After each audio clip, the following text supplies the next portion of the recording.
Continuidade. O que significa continuidade de curvas, então? Bom, pessoal, a ideia é a mesma lá de funções de uma variável, né? Então, se eu tenho aqui no domínio, né, da minha curva um ponto t0, a gente quer investigar se a curva é contínua em t0, o que a gente precisa investigar?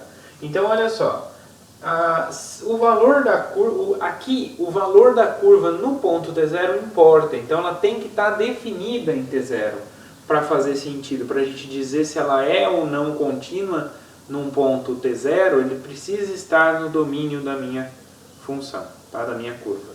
Tá? Então eu tenho o valor de gama de t0 aqui, tá? Então ele vale 0, vamos supor assim. Então antes de t0 ela vem e faz uma coisa dessa forma. Depois em t0 ela vem para cá, ela vale esse tanto. E depois de t0 ela vem para cá. Tá? Depois de t0 ela vem para cá e continua. Tá? Então, note que ela fez o que? Ela deu um salto aqui. Né? Ela vinha, pulou e foi para lá. Tá? Nesse caso, é uma função que é contínua? É uma curva que é contínua? Não. Por que ela não é contínua? Porque ela deu um salto. Né? Quando dá salto, significa que eu posso obter aqui uma bolinha centrada no ponto gama de t0, de tal forma que para qualquer intervalo que a gente pega aqui centrado em t0, a imagem de gama nunca vai cair aqui dentro, vai cair em pontos fora também. Tá? Então essa que é a contradição, né? O limite da curva quando eu me aproximo de t0 não dá gama de t0. Né?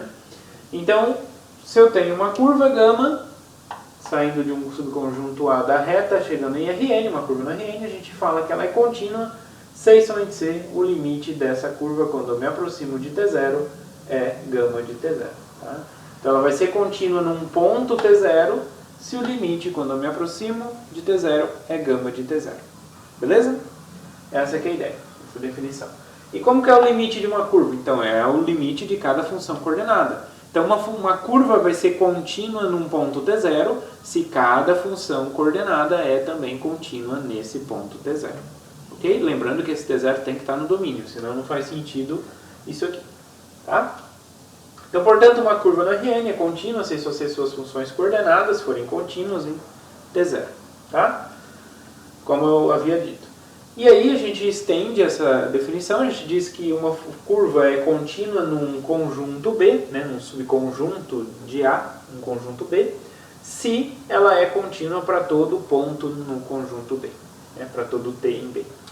E a gente diz de modo geral que ela é contínua se ela é contínua para todo ponto no seu domínio. Tá? Então não pode ser nenhuma curva cujas funções coordenadas se quebram, lembra? Tem duas caras lá que elas não emendam muito bem. Tá? Então esses são exemplos de curvas que não são contínuas. A maioria das curvas que a gente desenha, pessoal, se cada função coordenada entrada não tiver duas caras, né, então aí vai ser contínua. A maioria delas vai ser contínua. Tá? Então, para verificar se é contínua, basta aplicar o limite. Verificar se o limite de gama de t é gama de t0. Tá? E aí, para calcular o limite, é só calcular o limite em cada uma das coordenadas. Tá? Por exemplo, se eu quisesse calcular, né, por exemplo, o exemplo anterior, né, que a gente viu que o limite de gama de t, quando t vai para 0, deu 1, 0 e 0, né, onde gama de t era a curva cosseno t, seno t e t. E se eu aplico aqui em t igual a 0, vai dar o quê? Cosseno de 0 que é 1, seno de 0 que é 0 e 0 que é 0. Tá? Então, ou seja, eu tenho que esse carinha aqui nada mais é do que gama de 0. Então, ou seja, esse limite é gama de 0. Se esse limite é gama de 0, significa que a curva gama é contínua no 0. Tá? Então, foi isso realmente que a gente provou lá com o exemplo anterior.